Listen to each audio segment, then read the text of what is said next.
ఎస్ఆర్హెచ్కి ఒక అలవాటు ఉంది. వాళ్ళ మీద ఎంత క్రిటిసిజం వచ్చినా, ఎంత ట్రోలింగ్ జరిగినా మాటలతో కాదు, గ్రౌండ్లో వాళ్ళ గేమ్తో సైలెంట్ చేసేస్తారు. ఈ సీజన్లో కూడా అదే జరిగింది. కమిన్స్ కెప్టెన్సీ లేకుండా గెలవలేరు అన్నారు. ఇషాన్ కిషన్ కెప్టెన్సీ రెస్పాన్సిబిలిటీ తీసుకొని కామ్గా, ఫియర్లెస్గా టీంని నడిపించాడు. ఈ బౌలింగ్తో కష్టమే అన్నారు. ప్లాన్ బి యాక్టివేట్ చేసి యంగ్స్టర్స్ని దింపారు. వాళ్ళ పర్ఫార్మెన్స్తో ఆరెంజ్ ఆర్మీ ఫేటే మారిపోయింది. బిలో 200 డిఫెండ్ చేయలేరు అన్నారు. ఈ సీజన్లో 200 డిఫెండ్ చేసిన first team Sunrisers Hyderabad. And ఈ సీజన్లో 5 మ్యాచెస్ డిఫెండ్ చేసే గెలిచాం. హోమ్లో తప్ప ఎవేలో గెలవలేరు అన్నారు. కోల్కతాలో గెలిచాం, జైపూర్లో గెలిచాం, ముంబైలో గెలిచాం, చెన్నైలో గెలిచాం. దేశం మొత్తం ఆరెంజ్ ఆర్మీ రోర్ వినిపించేలా చేశాం. ఫ్లాట్ పిచ్చెస్లోనే గెలుస్తారు అన్నారు. నిన్న చెన్నై ట్రికీ వికెట్ మీద ప్రెషర్ని డామినేట్ చేసి గెలిచి చూపించారు. అది బ్యాటింగ్ కాదు, ఒక స్టేట్మెంట్. ప్లే ఆఫ్స్కి రారు అన్నారు. కానీ ఎస్ఆర్హెచ్ డోర్ నాక్ చేయలేదు. డోర్ బద్దలగొట్టి రాయల్ ఎంట్రీ ఇచ్చింది. ఈ టీంలో ఒక సూపర్ స్టార్ స్టోరీ కాదు, ఇది కంప్లీట్ టీమ్ స్టోరీ. ఒక్కొక్క మెట్టు ఎక్కుతూ వచ్చిన స్టోరీ.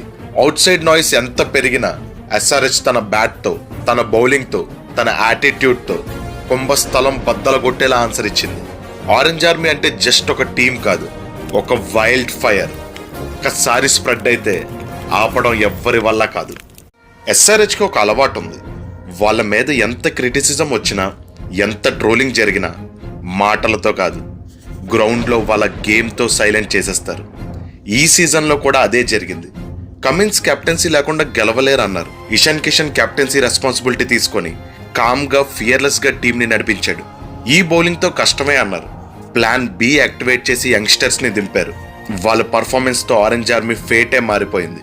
బిలో 200 డిఫెండ్ చేయలేరు అన్నారు. ఈ సీజన్లో 200 డిఫెండ్ చేసిన first team Sunrisers Hyderabad. And ఈ సీజన్లో 5 మ్యాచెస్ డిఫెండ్ చేసే గెలిచాం. హోమ్లో తప్ప ఎవేలో గెలవలేరు అన్నారు. కోల్కతాలో గెలిచాం, జైపూర్లో గెలిచాం, ముంబైలో గెలిచాం, చెన్నైలో గెలిచాం. దేశం మొత్తం ఆరెంజ్ ఆర్మీ రోర్ వినిపించేలా చేశాం. ఫ్లాట్ పిచ్చెస్లోనే గెలుస్తారు అన్నారు. నిన్న చెన్నై ట్రికీ వికెట్ మీద ప్రెషర్ని డామినేట్ చేసి గెలిచి చూపించారు. అది బ్యాటింగ్ కాదు, ఒక స్టేట్మెంట్. ప్లే ఆఫ్స్కి రారు అన్నారు. కానీ ఎస్ఆర్హెచ్ డోర్ నాక్ చేయలేదు. డోర్ బద్దలగొట్టి రాయల్ ఎంట్రీ ఇచ్చింది. ఈ టీంలో ఒక సూపర్ స్టార్ స్టోరీ కాదు, ఇది కంప్లీట్ టీమ్ స్టోరీ. ఒక్కొక్క మెట్టు ఎక్కుతూ వచ్చిన స్టోరీ. అవుట్ సైడ్ నాయిస్ ఎంత పెరిగినా ఎస్ఆర్హెచ్ తన బ్యాట్తో, తన బౌలింగ్తో, తన యాటిట్యూడ్తో కుంభస్థలం బద్దలగొట్టేలా ఆన్సర్ ఇచ్చింది. ఆరెంజ్ ఆర్మీ అంటే జస్ట్ ఒక టీం కాదు, ఒక వైల్డ్ ఫైర్. ఒక్కసారి స్ప్రెడ్ అయితే ఆపడం ఎవ్వరి వల్ల కాదు.